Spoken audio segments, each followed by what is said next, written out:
यहाँ पर उपस्थित मेरे चाहने वाले सभी लोगों को देश के 75वें गणतंत्र दिवस की हार्दिक शुभकामनाएं।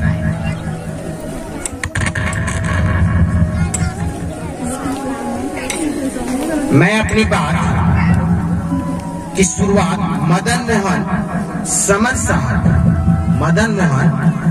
साहब की बातों से करना चाहूंगा, क्योंकि मदन मोहन समर साहब ने बहुत ही अच्छी बात कही है कि मोहब्बत यदि तन से हो तो वह वासना होती है, मोहब्बत यदि मन से हो तो वह भावना होती है, मोहब्बत यदि आत्मा से हो तो वह साधना होती है, परंतु यदि मोहब्बत राज से हो तो वह आराधना होती है।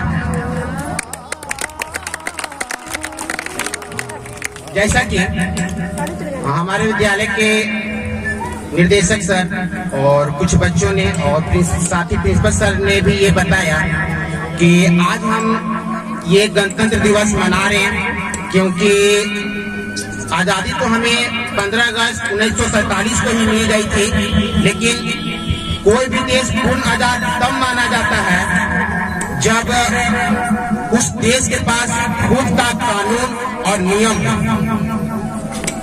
हमारे देश में भी कानून और नियम बनाने के लिए संसद भवन बनाया गया है, जिसमें कई कानून बनते हैं, कई कानूनों का संशोधन होता है, जिससे कि आम जनता तक वो कानून पहुंच सके और देश हित में कुछ अच्छा हो सके। अब क्या आप सोचिए कि हर घर तिरंगा अभियान जो हमारे देश के लिए लागू किया गया था वो सफल रहा। लोगों ने अपने घर में तिरंगा लगा दिया।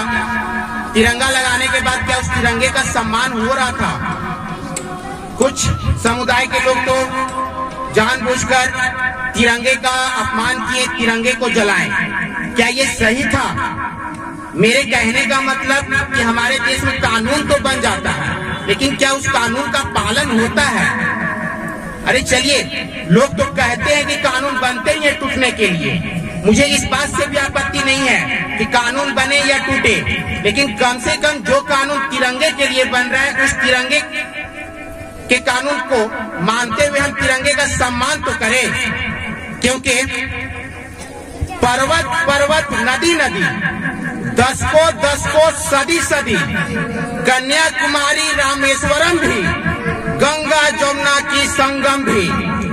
अरे नील गगन धरातल हो, नील गगन धरातल हो, हिमालय हो या विंध्याचल हो, कश्मीर असम अरुणाचल हो, यदि भारत माँ का आंचल हो, तो 3 रंगों से रंगे यही संदेश होना चाहिए।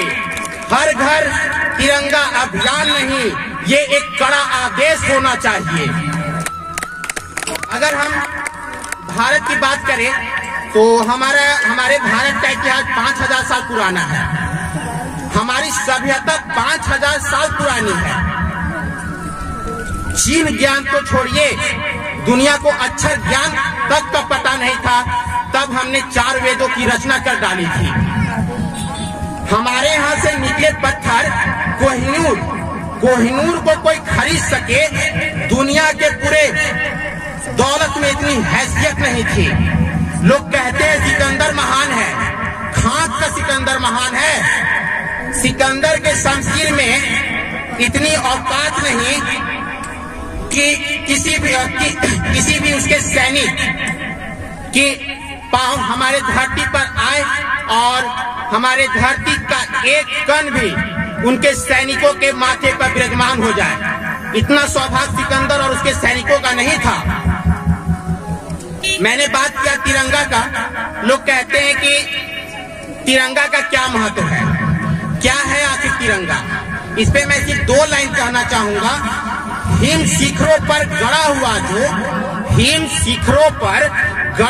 जो या फिर लहरों पर लहराता है, हिम शिखरों पर गड़ा हुआ जो या फिर लहरों पर लहराता है, 3 इन रंगों का यह मात्र कपड़ा नहीं, यह तो भारत भाग्य विधाता है, यह तो भारत भाग्य विधाता है।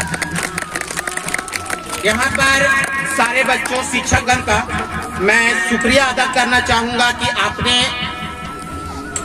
समय दिया, आप खड़े हुए, आप सभी को सुने, आपने डिसिप्लिन दिखाया। तो इसी के साथ हम चलते हैं अपने प्रोग्राम के आखिरी दौर पे, लेकिन चलने से पहले मुझे अल्मा इकबाल की कही कुछ बातें याद आ रही है जो मैंने लास्ट बार भी कहा था, तो सोच रहा हूं उन्हीं बातों के साथ इस प्रोग्राम का समापन किया जाए। अल्मा इकबाल ने क्या खूब कहा था, यूनानों में सिरोनुमा सब मिट गए जहां से, कुछ बात तो है हस्ती मिटती नहीं हमारी। यूनानों में सिरोनुमा सब मिट गए जहां से, कुछ बात तो है कि हस्ती मिटती नहीं हमारी। सदियों रहा है दुश्मन दौरे जहां हमारा, सारे जहां से अच्छा हिंदुस्तान हमारा, सारे जहां से अच्छा हिंदुस्तान हमारा। तो इसी सॉन्ग के साथ हमारे विद्यालय की लड़कियां इस कार्यक्रम का समापन करेगी। एक बार जोरदार तालियां बजा दीजिए।